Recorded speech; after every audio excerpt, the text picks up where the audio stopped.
Bonsoir tout le monde et bienvenue dans cette nouvelle vidéo dans laquelle je vais voir avec vous l'activité de production écrite que vous avez sur la page 125 de votre manuel. Alors le titre de cette activité ou bien l'objectif de cette activité, c'est rédiger le synopsis d'une nouvelle. Et qu'est-ce qu'on entend par synopsis? Alors tout simplement c'est le schéma ou bien la structure narrative d'une nouvelle. On lit tout d'abord le sujet. Donc, vous avez dégagé la structure narrative en 5 étapes. Et sûrement, vous l'avez dégagé quand vous avez étudié le texte de lecture, la page 111, et la nouvelle La Nuit dangereuse, page 122. Et vous savez maintenant que la structure narrative est composée de 5 étapes. La première, c'est la situation initiale ou bien la situation stable.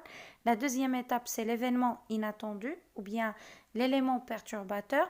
La troisième étape, les événements, les péripéties ou les actions. La quatrième, c'est la solution. Et la dernière, c'est la situation finale. Vous avez découvert un type de personnage principal et vous avez déjà étudié un texte de lecture où vous avez pu dégager l'identité du personnage principal, ses qualités physiques, morales et un certain nombre de ses exploits. On parle de Michel Strogoff. Et vous avez résumé les étapes d'une nouvelle. Vous allez rédiger le synopsis d'une nouvelle que vous allez produire collectivement durant cette période-là.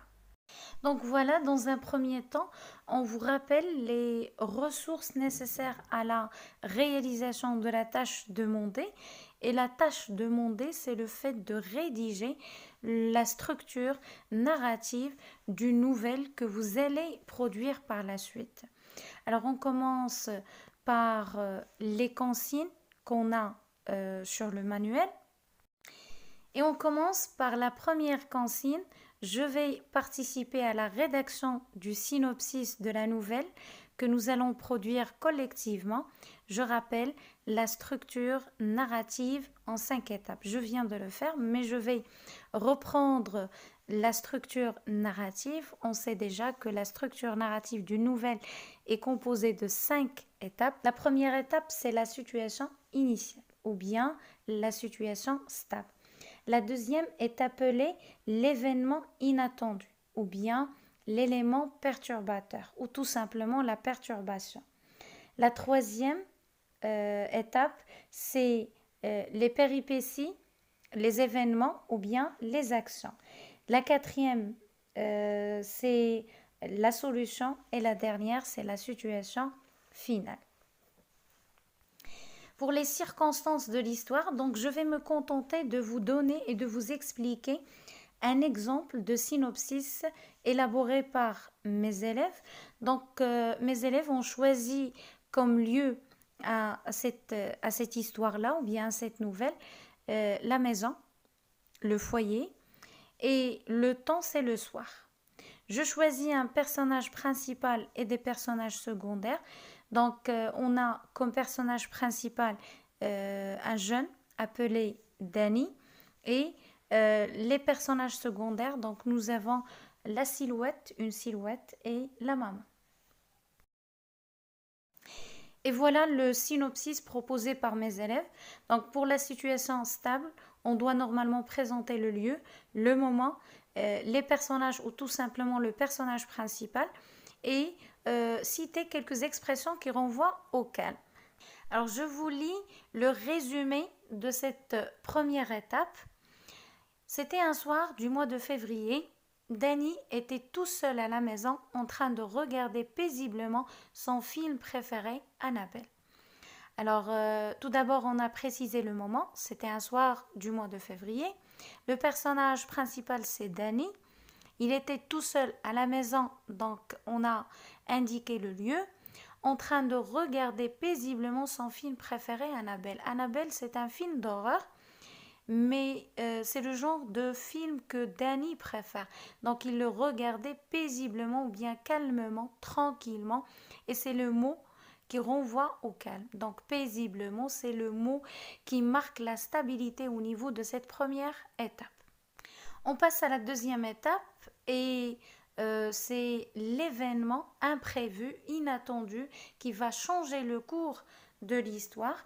Il est introduit par un indice ou bien un indicateur ou bien une expression qui marque la brutalité, c'est soudain.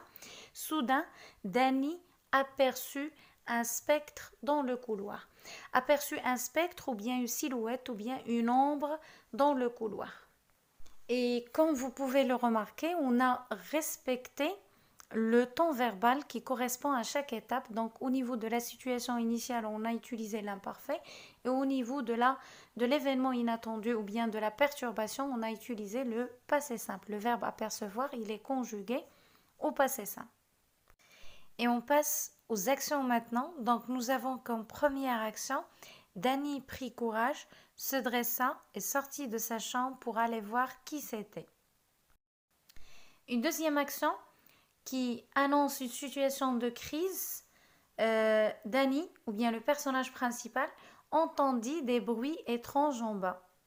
Alors il s'apprêtait à descendre quand la lumière s'éteignit. C'est le verbe s'éteindre au passé simple.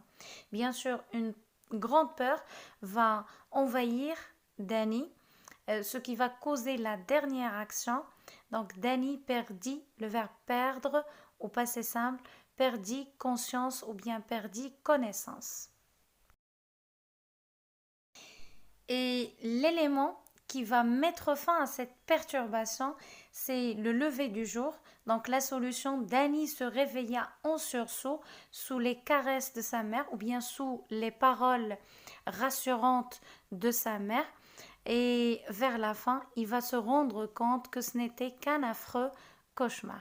Donc pour la situation finale, nous avons une situation finale similaire ou bien semblable à celle qu'on a au niveau de la nouvelle La nuit dangereuse, la page 122. Et voilà, c'était le synopsis proposé par mes élèves. C'est à vous maintenant de le prendre comme exemple et de rédiger le vote. Sur ceci, je vous dis à la prochaine, Inch'Allah.